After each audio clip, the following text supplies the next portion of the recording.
going for a goal, I feel like a lot of the challenges that young people are facing is quite the opposite. They like, I have no idea what I should be doing with my time, what I should be doing with myself. I got a Facebook message the other day from someone I went to Georgian college with, and he just said like, I'm really struggling right now because I don't know what I want to do with my life.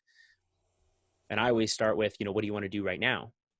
Right? What do you want to do today? How do you want to live your days? But can you talk to me a little bit about your experience talking to students now? Because you've spoken to, I don't know what, hundreds of schools. I would say around 100. That sounds about right. So like you've spoken to hundreds of schools as a speaker. You have hundreds of students in your high performing students program. When students come to you, how often do you get the question like, Sam, like, what am I supposed to do with my life? Like, I don't know what to do with my life. Does that ever come up?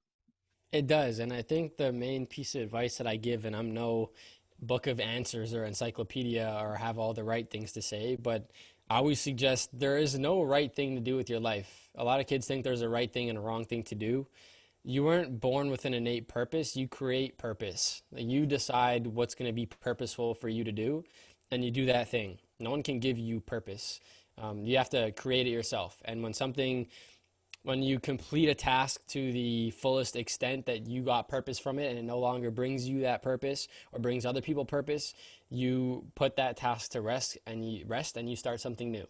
And I think that's a great point as well, because we're always evolving. Your purpose isn't a single thing in your life. It's always going to change. As long as you roll with the punches and continue growing, the main reason why something stops bringing you purpose is because you outgrew it. And now you have to start something new or do something bigger or do something different.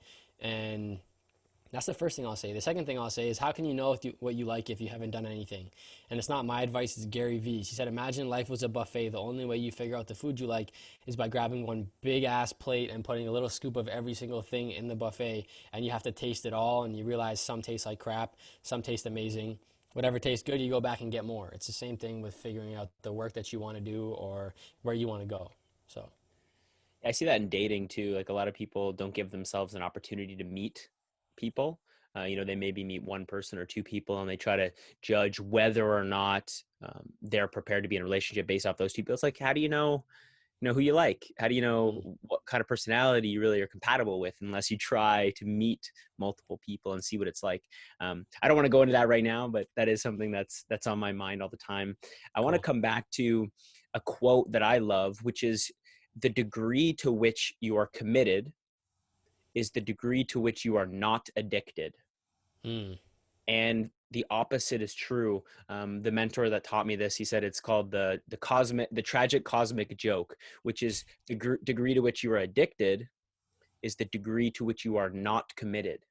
And so you hurt your knees multiple times. You had this big dream, and all of a sudden it's not possible anymore.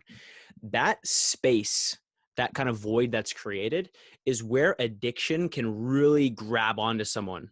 And that could manifest in tons of different ways. It can manifest in the form of, drug abuse, um, uh, food addiction, addiction to procrastination, maybe sleeping in, all sorts of things. But instead of that, you found something to be committed to. This goes back to your previous advice about like creating meaning in your life. So you were walking along the street one day in school after you'd hurt your leg. Can you tell us a little bit about how Pick Waste got started and how you found commitment again? yeah, and I think it's really important to highlight that I created it.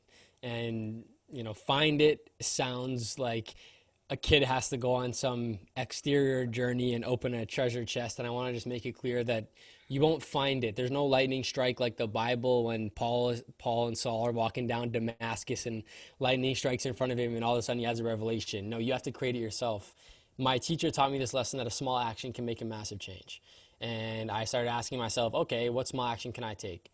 And I started walking home and I saw a lot of garbage after 14 days. And I decided, you know what? I'm just going to pick up this piece of trash. And then it started clicking in my mind, well, if I walk home and there's lots of garbage, this is a small action. This can be my personal theory or my personal experiment to put my teacher's theory to the test. And I started picking up trash. At this point, I still didn't have any plans. I just wanted to do this as an initial action to see what would happen. 4 months later, my buddy saw me. His name was Dylan. He's like, yo, Sam, let's do something with this. We started formally meeting up every Saturday morning to pick up garbage. And that's what led to the Wastemans. That was our initial name. Beautiful. And we would just pick up garbage with young people. And then we rebranded to Pick Waste because I live in a city called Pickering and we pick up trash, good marketing. And we started picking up garbage every Saturday morning, 1 hour once a week. And that led to filling over 1,700 bags of trash, doing over 180 cleanups. At one point, we had 4 volunteer teams in four different cities, and that led to speaking. Principals started reaching out saying, hey, can you come inspire our kids? And that led to a full-fledged career in speaking, youth empowerment, and soon to be in volunteerism in some way, shape, or form. I'm still trying to figure it out. Yeah, man. We're all just kind of trying to figure it out, aren't we? Yeah, yeah, man. um, I'm happy that you're figuring it out is leaving the world better than you found it. So I'm Hmm. really proud of you for the work you're doing. I'm really proud of you for the inspiration you give people in your life, people like me. Can you talk to me a little bit about your, you're starting to pick up garbage, you're not really sure where it's going to go, and now you're going into schools and you're sharing about pick waste, but is what you're really sharing about, hey, if we all just pick up garbage then there'll be less garbage around, or what's really the message that you were trying to deliver to these students when you were speaking at their schools?